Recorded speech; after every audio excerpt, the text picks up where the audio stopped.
ইহুদি এবং খ্রিস্টান, ইহুদি এবং নাসারা, এরা যত কষ্ট দিছে অন্য কেউ তাদের। আজকে আমাদের পূর্ণভূমিতে কি আল্লাহ যে জায়গার কথা কোরআনে উল্লেখ করেছেন, সুবহানাল্লাযী আসরা বিআবদিহি লাইলাম মিনাল মাসজিদিল হারাম ইলাল মাসজিদিল আকসা আল্লাযী বারাকনা হাওলাহু লিনুরিয়াহু মিন আয়াতিনা ইন্নাহু হুয়াস সামিউল বাসীর। আল্লাহ নবী মিরাজের কথা উল্লেখ করতে গিয়ে এই মসজিদে আকসার কথা আল্লাহ উল্লেখ করেছেন। আল্লাহ বলেছেন যে বরকতপূর্ণ জমি জেরুজালেম, এই বাইতুল মুকাদ্দাস, এটি বরকতপূর্ণ জায়গা। বরকতের অনেক ব্যাখ্যা সেখানে আছে। বরকতের সবচেয়ে বড় বলা হচ্ছে সেই জায়গা, ওই এলাকায় ফিলিস্তিনের জমি খুব উর্বর আছে, খুব আবাদি জমি, যে কোনো শস্য লাগালে খুব ভালো শস্য হতো। বরকতের আরেকটা ব্যাখ্যা হলো সেখানে অনেক আম্বিয়া কেরাম আলাইহিস সালামের কবর আছে। মসজিদ আকসাকে ঘিরে আশপাশে হযরত মুসা আলাইহিস সালাম, হযরত ইব্রাহিম আলাইহিস সালামের মাকবারা সেখানে অবস্থিত। এই দুই জায়গাটা খুবই বরকতপূর্ণ জায়গা। কিন্তু ইহুদি এবং খ্রিস্টানেরা তারা দাবি করে যে এটি তাদের পূর্ণভূমি। হযরত ঈসা আলাইহিস সালাম তিনি আল্লাহর পুত্র ছিলেন না, তিনি ছিলেন আল্লাহর বান্দা। আল্লাহর বান্দা তারা বলতো যে ঈসা হলো আল্লাহর পুত্র, আল্লাহর সন্তান। যারা তাদের ভ্রান্ত আকীদার উপর থেকে তারা ইহুদিরা এই জায়গাকে তাদের পূর্ণভূমি মনে করে। কিন্তু মসজিদ আকসা বাইতুল মুকাদ্দাস এটি মুসলমানদের দ্বিতীয় কেবলা। এক সময় 16 থেকে 17 মাস রাসূল করিম সাল্লাল্লাহু আলাইহি ওয়াসাল্লাম সাহাবায়ে কেরামদের নিয়ে এই বাইতুল মুকাদ্দাসে থেকে নামাজ পড়তেন। কিন্তু আজকে ইহুদি এবং খ্রিস্টানরা আজকে দীর্ঘদিন ধরে এখানকার যুদ্ধ বিগ্রহ, ফিলিস্তিনি মুসলমানদের প্রতি যে নির্যাতন অত্যাচার, এটি চলে আসতেছে দীর্ঘদিন ধরে। আর এই ইহুদি খ্রিস্টান যারা মানবতার গুলি আওড়ায়, মানবতা রক্ষার কথা বলে তারা সেখানে বারবার দেখেছেন, শুনেছেন মসজিদে নামাজ পড়তে অবস্থায় সেখানে গুলি করে আক্রমণ করে হাজার হাজার মানুষকে তারা শহীদ করে দিয়েছে। এখনো বর্তমানে তারা ফিলিস্তিনের মুসলমানদের প্রতি যে জুলুম নির্যাতন চালাচ্ছে, যেটি মানবতা রক্ষা তো দূরের কথা, একজন বর্তমানে পৃথিবীতে যারা মুসলমান নয়, রাশিয়া মুসলিম নয়, এমন অনেক রাষ্ট্র দেখলাম তারা এই নির্যাতন করার কারণে তারা ফিলিস্তিনের পক্ষ নিয়েছে। এই জন্য এখন আমরা কোরআন এই ফিলিস্তিনের বাসিন্দারা, ছেলেরা, মেয়েরা, যুবকেরা, তারা আল্লাহর কাছে দোয়া করতেছে, রব্বানা, হে আমাদের রব, আখরিজনা মিন হাযিহিল কারিয়াতি যালিমি আহলুহা, হে আল্লাহ আমাদেরকে এখান থেকে বের করে নিয়ে যান এই জনপদ থেকে যার অধিবাসীরা অত্যাচারী। এখানে ইসরায়েলরা এত নির্যাতন চালাচ্ছে, আপনারা বিপন্নভাবে করে দেখবেন আমাদের মুসলমানের সন্তান। আমি কতদিন দেখলাম 5 থেকে 6 জন শিশু, 4 বছর 3 বছরের সন্তান হবে, ছেলে মেয়ে, এদের চেহারা দিয়ে তাকালে ফুলের টাইতো করে কত এত সুন্দর চেহারা, এদের এত সাহস।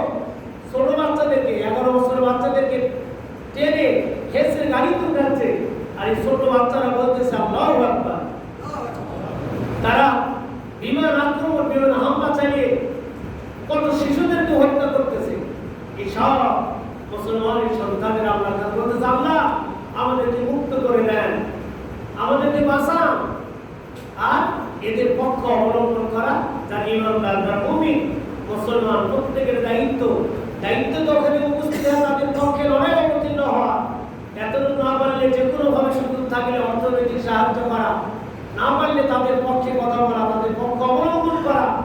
যারা ফিলিস্তিনের বিপক্ষে, আমাদের দেশের হোক, বিদেশের হোক, যেখানেই হোক, ফিলিস্তিনের বিপক্ষে ইসরায়েলের পক্ষ নিয়েছে, তারা আমাদের বন্ধু নয়, তারা আমাদের শত্রু। তারা আমাদের দেশের নেতা হোক, যাই হোক, ফিলিস্তিনের মুসলমানদের বিপক্ষে যারা, তারা আমাদের শত্রু, তারা আমাদের বন্ধু নয়। এই জন্য এই নির্যাতিত ইমানদার মুমিন মুসলমান এদের আত্মনাতে ফিলিস্তিনের আকাশ পাতাল ভারী হয়ে যাচ্ছে। আজকে নতুন নয়, ফিলিস্তিনের জমির আল্লাহ তাআলা ইচ্ছা জানি না কতদিন আল্লাহ কখন সর্বসময় সর্বযুগের সময় আল্লাহর বান্দার সব সময় প্রিয় বান্দার আল্লাহর কাছে দোয়া করে আসতেছে যে আল্লাহ ফিলিস্তিনকে মুক্ত করে দিন, এটি মুসলমানদের পূর্ণভূমি, মুসলমানদের হাতে আপনি ফিরে দিন। কিন্তু যেখানে পৃথিবীর পরাশক্তি বড় বড় রাষ্ট্র যেগুলো তারা ওরা পৃথিবীর নাম করা তারা সমর্থন দিয়া বিভিন্নভাবে মদত দিয়া এই প্যারিসে অর্থাৎ ফিলিস্তিনের নির্যাতিত মুসলমানদেরকে দূরে রাখার জন্য তাদেরকে বিভিন্ন নির্যাতনের শিকার করা হতেছে। এই জন্য আমার কথা এতটুকু, আমরা একজন ইমানদার, আমরা অনেক দুর্বল হলেও আমরা বাংলাদেশ থেকে কিছু করতে পারবো না, কিন্তু আমরা কখনো ফিলিস্তিনের বিপক্ষে কথা বলবো না, ইসরায়েলের পক্ষে কথা বলবো না। ইসরায়েলের কথা বললে আমার তো আসল আসল ইহুদিদের সঙ্গে হবে, নাসারা খ্রিস্টানদের সাথে হবে।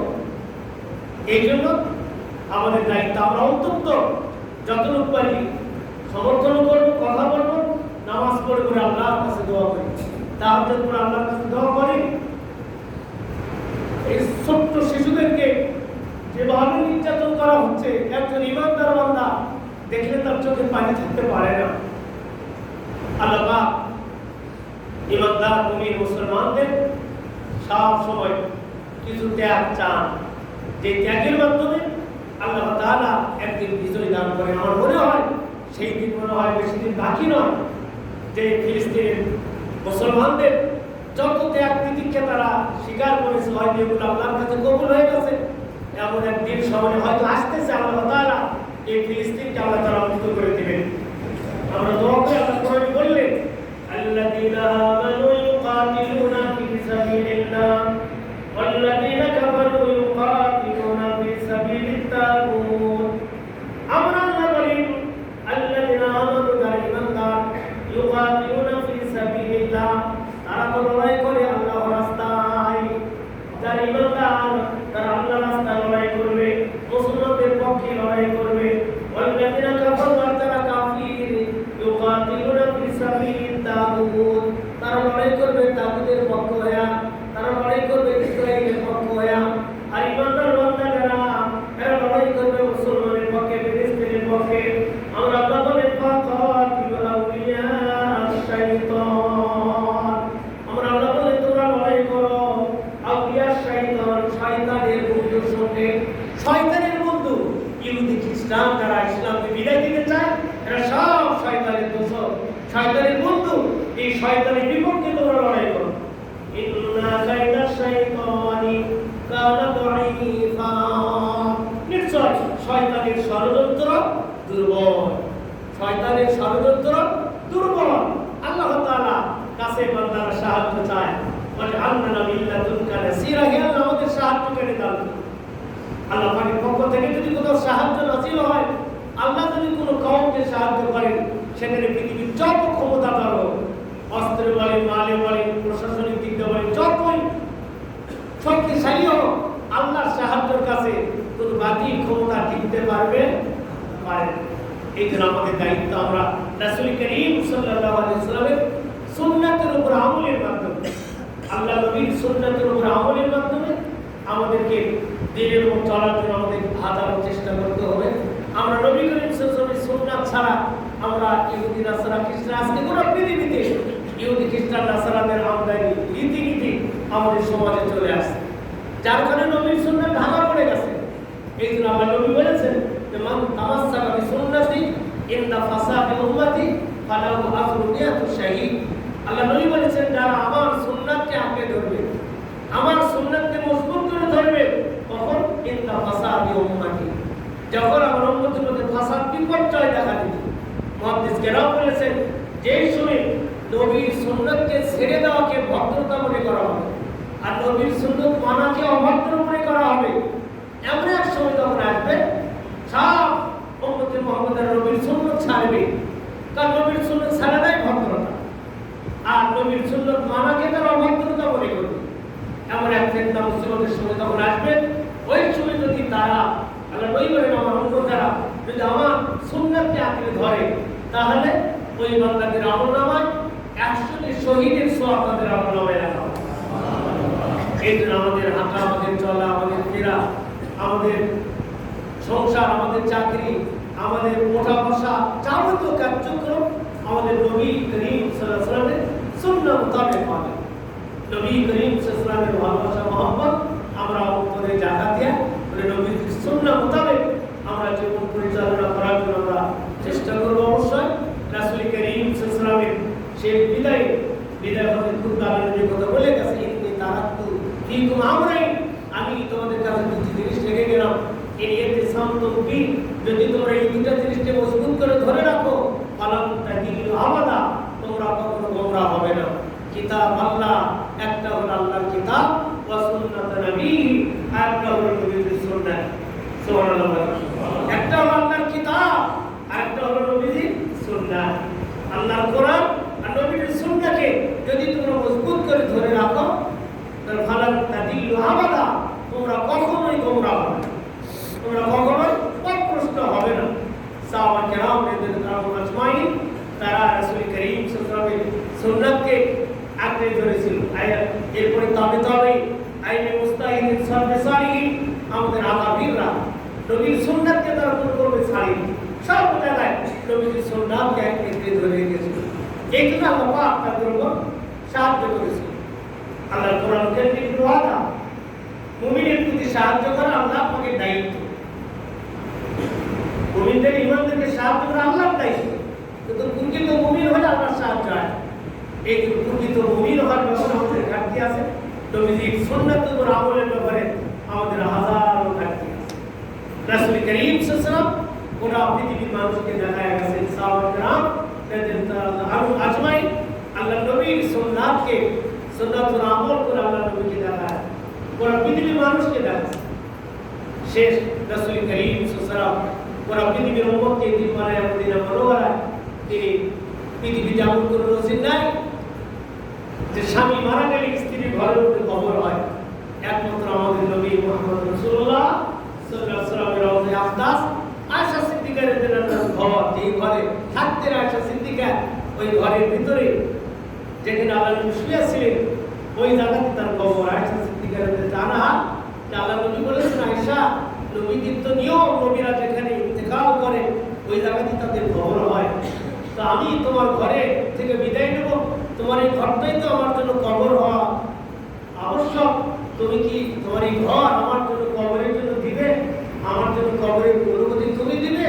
আয়েশা সিদ্দিকা বলতেছিলেন, ইয়া রাসূলুল্লাহ, আমার তো সৌভাগ্য আপনার কবর, আপনার রওজা আকদাস যদি আমার এই ঘরের ভিতরে হয়, তাই করা হবে। রাসূল করিম ইন্তেকাল করার পরে আয়েশা সিদ্দিকার ঘরের ভিতরে সেখানেই তার কবর, যেটি এখন রওজা আকদাস।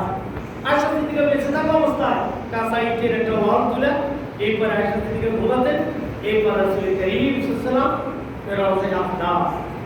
এই যে গোটা পৃথিবী সব মানুষের নিয়ে কামড় আর বদামল প্রত্যেক সোমবার আর বৃহস্পতিবার আল্লাহর কাছে যায়। আমাদের যত আমল আমরা করি সপ্তাহে 2 বার করে আল্লাহর কাছে পড়ি, বৃহস্পতিবারে যায় আর হলো সোমবার দিন।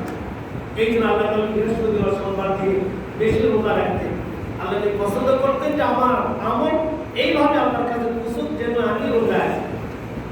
আর সব আমল আসমানে যাওয়ার আগে সব আমল আল্লাহ নবীর রওজায়ে আকদাসে নিয়ে যাওয়া হয়। পৃথিবীর মানুষের আমল আল্লাহ নবীর রওজায়ে আকদাস আল্লাহ নবীকে দেখানো হয়। আল্লাহ নবীর রওজায়ে আকদাস থেকে উম্মতের আমল দেখি, উম্মতের আমল যদি ভালো হয়, কল্যাণ হয়, আল্লাহ নবীর রওজায়ে আকদাসে খুশি হয়ে যায়। উম্মতের গুনাহ